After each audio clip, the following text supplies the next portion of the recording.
They say that in the 18th century, it was associated with witchcraft. Then there's Dilwyn, clustered around its attractive village green. And Erdesley, Saxon in origin. All these houses are framed in English oak. But they missed this one, which still stands near Erdesley and has carried on growing until its trunk is now 30 feet in circumference. The church at Lyons Hall stands on a steep bank above the village. In the village itself, the George Inn dates from the 16th century. All these places, and others, are best seen by following the black and white village trail, described in a handy guide which you can pick up in any of the local tourist offices. The trail starts and ends at Leominster, an historic town, named by the Saxons, so they say, after Lady Godiva's husband, Leofric, Earl of Hereford. He built a Saxon nunnery here, although I'm afraid his son disgraced it by running off with the abbess. Later it changed into a Benedictine priory, of which there now remains only the church and the priory hospital, which was once the prior's house. Inside the church, you'll find this curious relic from the past. It's a ducking stool, used to punish erring tradesmen and scolding wives. The monks used to breed sheep, and their fleeces brought prosperity to the church and to the town as well, as you can see from all these fine buildings. Some of them have now become antique shops, and there are plenty of these in Leominster. It's a very good place for treasure hunters. After a hard day's work in the fields, how many folk must have made their way to these inns for a good mug of ale? It would no doubt have been brewed from local hops. Hops have been grown for centuries in Herefordshire. You can still see many of the old drying kilns, though some have found another use.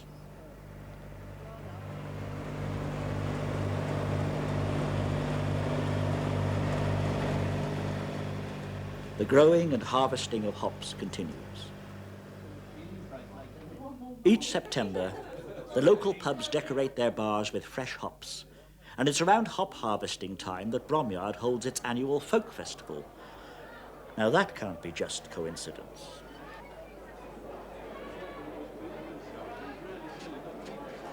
Suddenly, this peaceful town is full of colourful characters.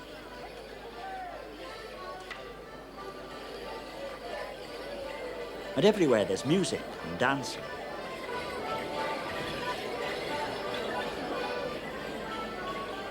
Everybody's having a good time, helped a little perhaps by a generous appreciation of the local brews.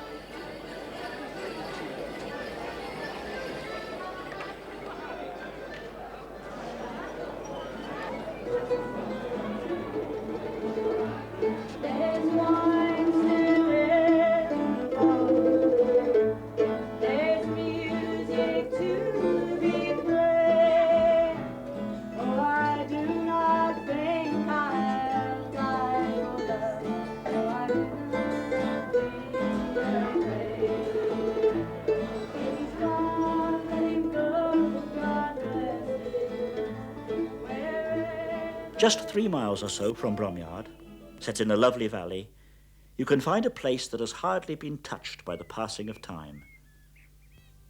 The unusual manor house at Lower Brockhampton, owned by the National Trust, is one of the finest examples of a half-timbered medieval building. Its surrounding moat was originally designed to protect it from unwanted visitors. But today's visitors are more than welcome. Near the house stands the ruins of a Norman chapel. All this right in the middle of what is still a working farm. As the days grow shorter, these old buildings look even better in the mellow autumn sunshine, and so does the countryside. I've chosen autumn to show you our fine city of Hereford, although it's a good place to visit at any time of the year, full of bustle and activity.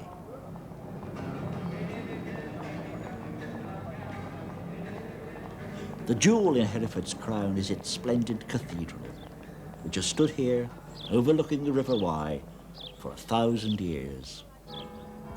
It's dedicated to the Blessed Virgin Mary and Saint Ethelbert, King of the East Angles, who was brought here after being murdered by none other than our old friend, King Offa. Offa lured him with a promise of marriage to his daughter, only to have him beheaded on the eve of the wedding. Hereford's magnificent Norman cathedral holds many treasures. But let's look first at the chained library, the oldest in the world. It contains some 1,500 priceless books, including the 8th century Anglo-Saxon Gospels given to the cathedral by Bishop Athelstan in 1056, and some of the earliest books printed by William Caxton.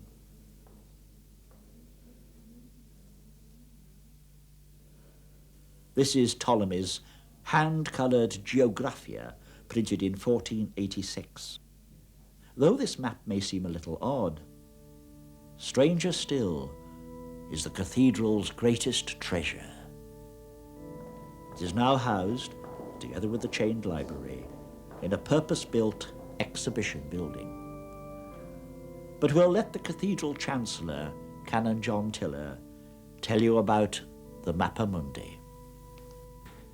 It's a mystery how this extraordinary document came to Hereford, but here it is, the oldest wall map of the world to be seen in Europe. It draws fascinated visitors from all over the world, trying to identify their own countries. C'est incroyable cette carte-là, hein? Oui. Ah ben, oui, regarde, je crois que c'est là Paris. Hein? Not that it's easy, because this map speaks to us from the Middle Ages. And the world, as it seemed to our forefathers around 1290, was very different from the one we know today. Drawn on a large piece of vellum or calf skin, and written in Latin and Norman French, the map is circular in shape. However, that doesn't mean the author necessarily believed the world was round. It was traditional in those times for such a map to be drawn in the form of a diagram, dividing the world into 3 continents, Europe, Asia, and Africa.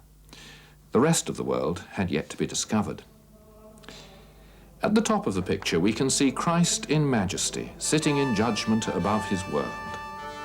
On either side, the souls of the dead are on their way either to paradise or to hell.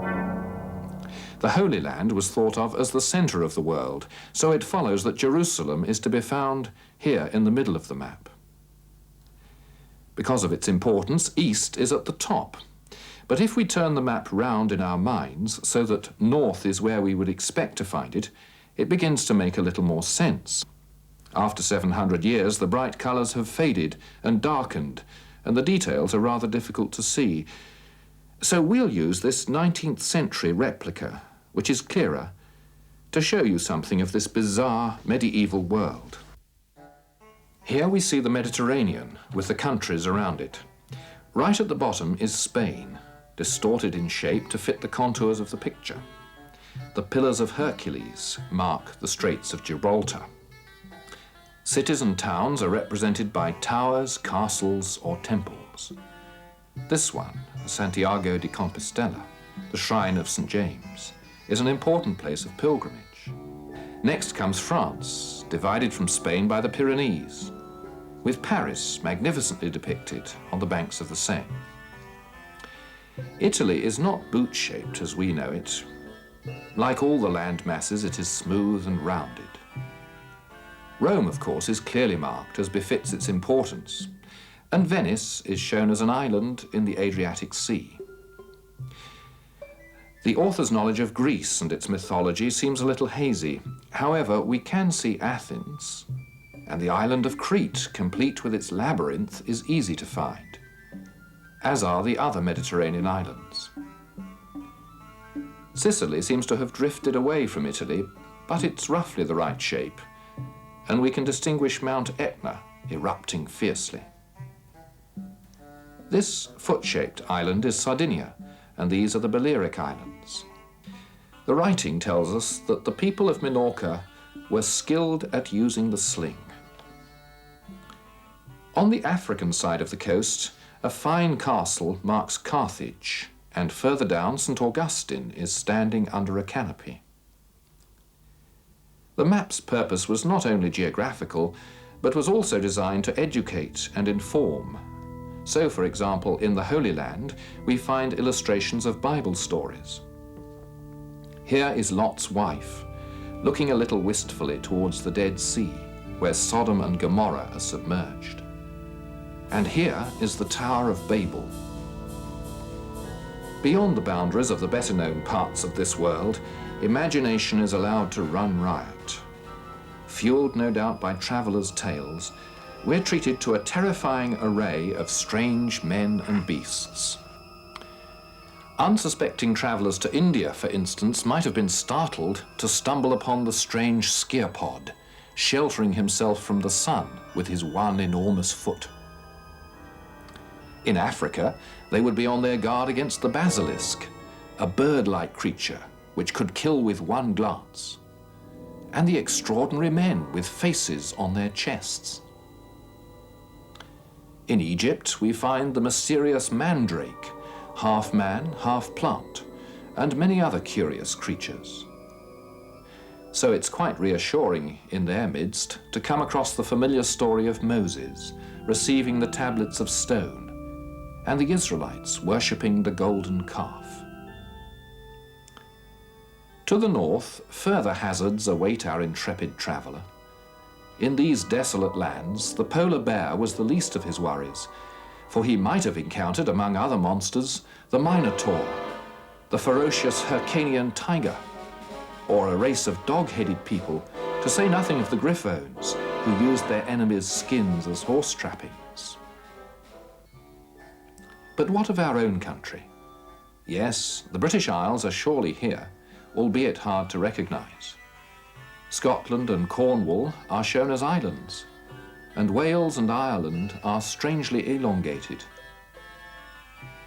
In Ireland, we can identify Kildare and Armagh. In Scotland, Edinburgh and the Grampians. And in Wales, St David's, Carnarvon and Mount Snowdon. As for England, many places can be found, including London, Ely, Lincoln, York, Durham, Gloucester, and in keeping perhaps with a map so full of interest and surprises, even our own city of Hereford has not been forgotten. Besides visiting the cathedral, there's a lot more to see and do in Hereford.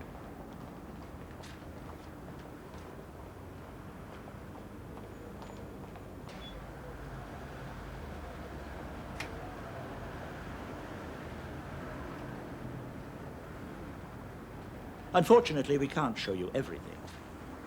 But here is one place which is sometimes missed, and it shouldn't be.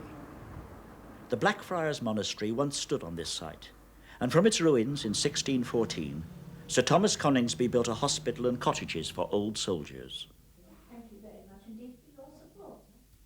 Today, the old hospital houses the St. John Medieval Museum, which tells the history of the Knights Hospitaller of the ancient Order of St. John and the part they played in the Crusades. This skeleton, found during excavations, is thought to be that of one of the 14th century monks. The poor man died in his 40s, not having enjoyed very good health. Apparently he suffered, among other things, from rickets, osteoarthritis, and a blood disorder. The small chapel adjoining the old hospital is still in use today. As you walk around it, you may get the feeling you are being watched. Patients on the upper floor used to follow the service in the chapel from this window. Of course, some couldn't make it, being confined to their beds. This old chap, lying on his straw mattress, doesn't look too happy. Still, he was well looked after, and maybe he was cheered by a visit from Nell Gwynn. She was a Hereford girl, and it's said she often visited the patients here. These are just some of the many fascinating exhibits to be found in this unusual little museum.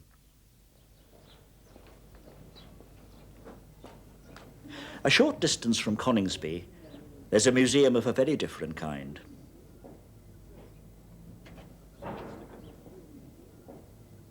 The Herefordshire climate and soil